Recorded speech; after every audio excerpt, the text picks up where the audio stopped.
ছোল ডাকলিয়ে যে আমি কি করি, ছোলই নাই, একটাই না ছোল, তার মাথাতে আবার এন্না বুদ্ধিও নাই।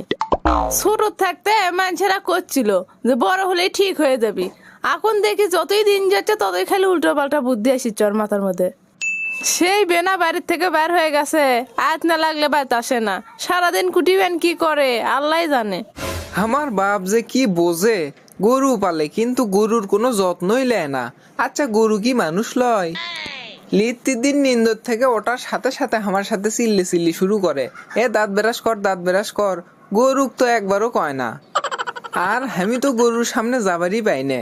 গরুর মুখ দেখালি ভক ভক করে গন্ধ বাড়াই, বাড়াবার লাই কৃষক। গরুক তো কোনদিন দাঁতই বেরাস করে দেয় না। আপেল, আঙ্গুর, মালটা, কলা প্রতিদিন এসে খালি হামাকি খিলেই, গরু কুমায় একদিনও দেয় না। গরুক দেয় খালি চোঁচা, হামাক দেখে যে কষ্ট লাগে। আচ্ছা গরু কি মানুষ লয়? অর করক কি খাবার মন যায় না, দিলে তো ঠিকই খায়।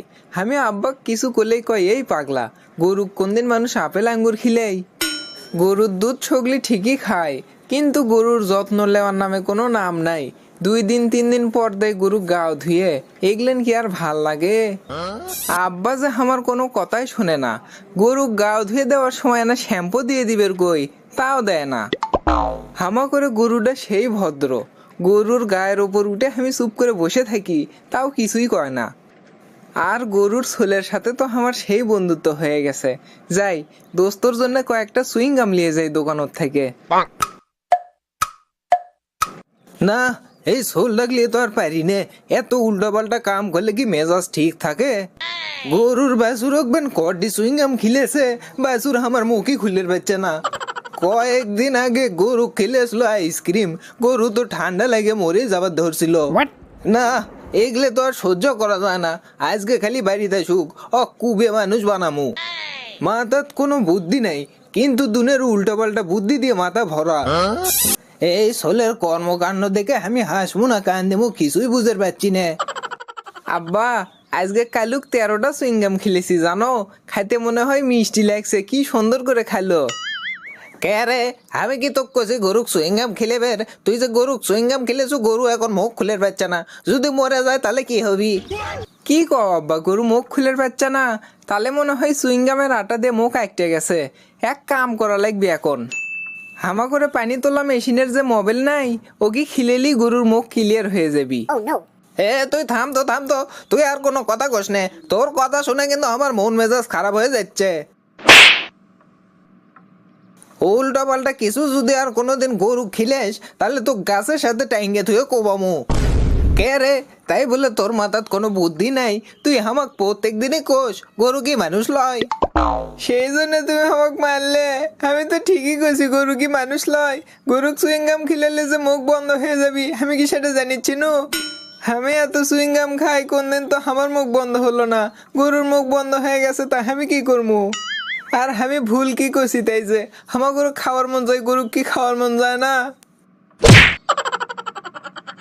কেরে তার সেরা, গরু যে পল গুঁড়ো খুদ ভুসি খায়, তুই খাইস না কৃষক? হ্যাঁ, সেটাই তো আমিও কবার চাইছনু। তুমি গরু কগলেন খিলেও কৃষক, গরুক তুমি ফলমূল খিলেবের পাও না। আল্লাহ, এই পাগলা সোল্লার হাতের থেকে বাঁচাও আমাকে আল্লাহ। কি বুঝমু আমি, আমার জীবনটা শেষ হয়ে গেল। এ ড্যাম্বেলের মাও, তোমার বেটার পাগলামি কিন্তু আর সহ্য হচ্ছে না। ইনকে পাগলামি করলে কিন্তু আমিও দিন দিন পাগলা হয়ে যাবো। একটা লয়, 2টে লয়, 13টা সুইংগাম খিলেছে তোমার বেটা গরুক। এখন গরুটার মুখ বন্ধ হয়ে গেছে, গরু যদি মরে যায় তাহলে কি হবিনি? তুমি তো সলক কিছু কবার দাও না, কোনো কিছু না কয়ে সোলটা মাথা উঠে গেছে। আজকে খানিক বসান দিছি। কি করছো তুমি? ছোলক মারছো? তুমি জানো না ছোলের মাথাতে না বুদ্ধি শুদ্ধি কম, তাই বলে তুমি ছোলক মারবা? না, মার বেলায় আদর করবি, লেজে তো সলক শাসন করে না, আমাকেও করবে দিবি নে। তোমার বেটার লিখতে দিনে একটার পর একটা অকাম করবি, আর আমি সেটা মেনে নেবো, তাই লয়? আমার ছলি নাই, পাগলা হোক জেঙ্কাই হোক, ওরাই আমার সম্পদ। শোনো, তুমি যে মিশে ছোলের ওপর তাত্তি করো, ছোল কি বোঝে? বুঝলে কি আর ওগুলো করলো নি? আর কোনোদিন যান ছোলক করে মারো না, গরু মলে তা গরু পাওয়া যাবে, ছোলের যদি কিছু হয় ছোল কুটি পাবো আমি। কথা তো ঠিকই কস, কিন্তু যেগুলা অকাম করে এগুলা কোনদিন সহ্য করা যায়? মন মেজাজটা খারাপ হয়ে যায় না কও তো? কি আর করবো, সোল বলি হয় না, অনেকদিন পরে একটা না হলো, তার মাথার দুনের উল্টা পাল্টা বুদ্ধি দিয়ে ভরা।